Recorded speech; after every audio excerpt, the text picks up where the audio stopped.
I just gotten back from the Cascade Cycling Classic in Oregon, where I'd had a pretty good week, but it was a hard race and I was tired.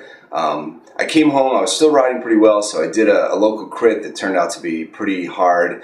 And I thought to myself, maybe I can eke out like one more good week out of this peak. And I was tired, I was hurting, but there was a race down near San Diego, I think San Marcos Circuit Race, and I said, all right, let's do it. Let's see what else I have in me. So I got in the car and I drive down, and as I'm driving down, I'm tired, my legs hurt, I just feel like crap, like I'm really, really beat.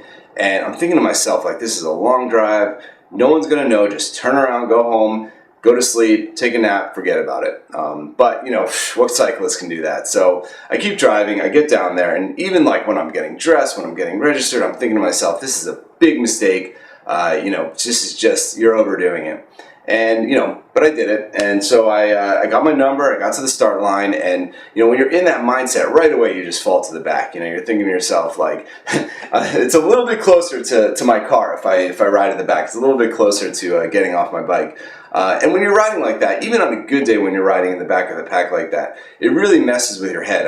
You start thinking like a back of the pack rider. And sitting there, I'm suffering, I'm hating life, I'm thinking about quitting, and I finally make up my mind, like, this is a hard race. There's some good guys there, David Klinger, Thurlow Rogers, there were some Jelly Belly guys, and I'm just thinking, no shame, you've had a good run, you've had a good little peak there, go home, put your feet up, rest, relax. So I'm getting ready to drop out of this race, and I think to myself, all right, you know what, if your day is over, if you're going to drop out anyway, you might as well try to do something crazy, take a flyer, go off the front, you'll get caught, you'll get dropped, whatever, you're in the same position you are in now.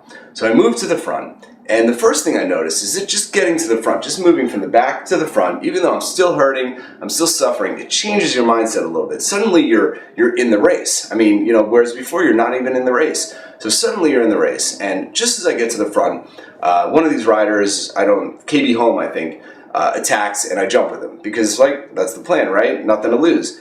And I jump on his wheel, someone else jumps on my wheel, and next thing I know, we've got a really solid 5-man break, and including David Klinger, who was just coming back from Europe at that point. So we start moving, and this is a tough course. It's got a hill, it's got a crosswind, and but we're working and we're making it happen, and we're pulling away.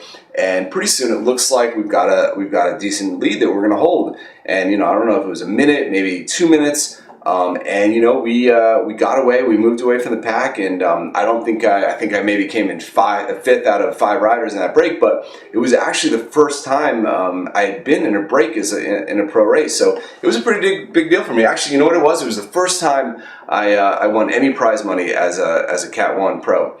So it was a really good day, and the lesson, there's 2 lessons actually that I learned from that. One is that, on those days when you really are suffering, when you really think you're going to give up the ghost, just go for it. I mean, it can't hurt anything. Just do something.